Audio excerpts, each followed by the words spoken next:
I'm James Patterson, not the crime writer, in case you're disappointed.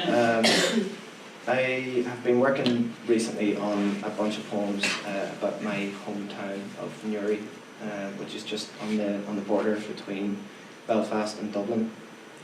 And this first poem sort of takes that theme fairly liberally. It's about the borders between fathers and sons. It's called Bar Story. That night, he takes the freight ferry from Heysham to Warren Point and stands by the railing of the upper car deck, smoking embassy regals and flicking pages from an annotated A5 copybook into the Irish Sea. This is the act of giving back Eucharist.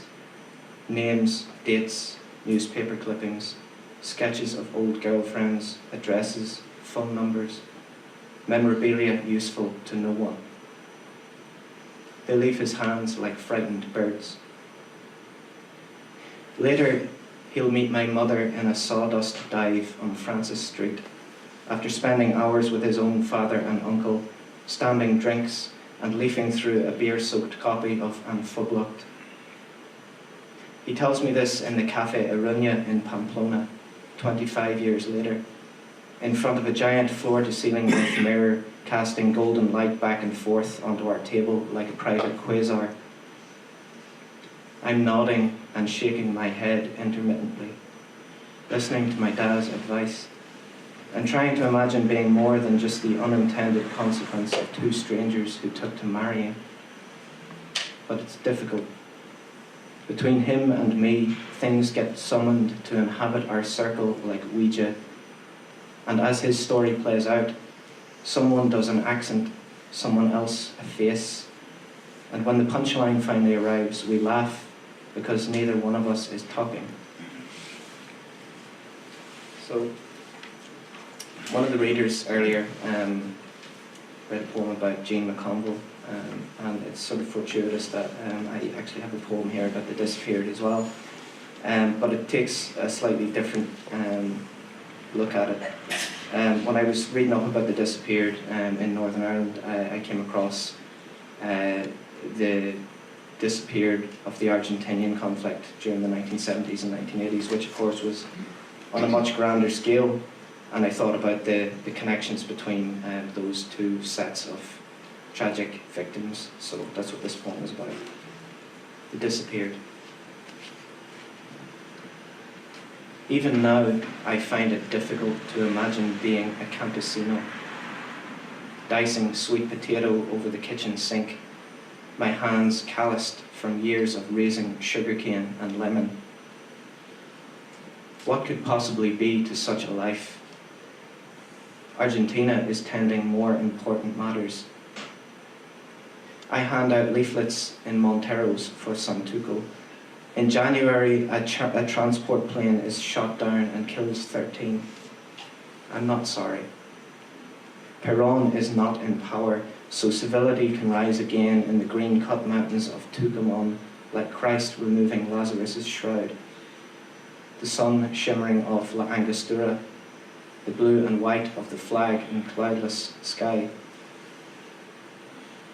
And with these things, when they come, they wrap me like a present.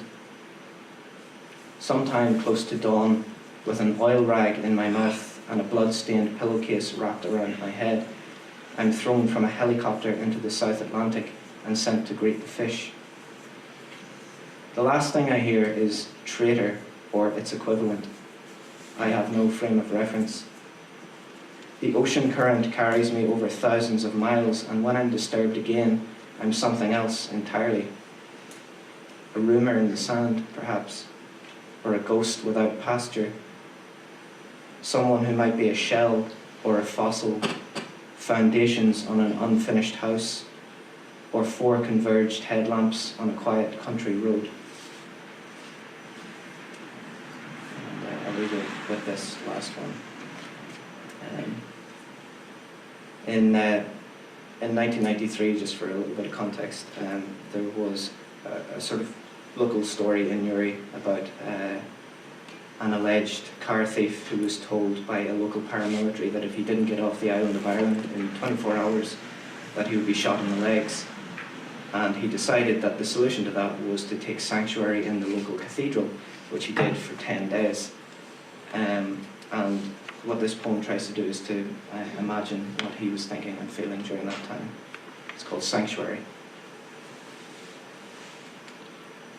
Midway through my own fucking life's journey, since I'm 20 now, and destined for such things as premature death from stroke at 40, I wake to find myself among the high ceilings of St. Colman's Cathedral on Hill Street, perched like a madman next to some Martins with only a 2-bar heater for heat.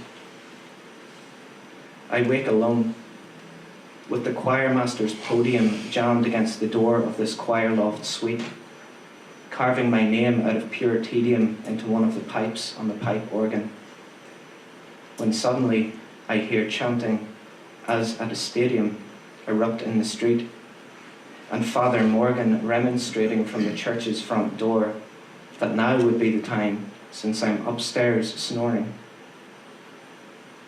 I'm flabbergasted.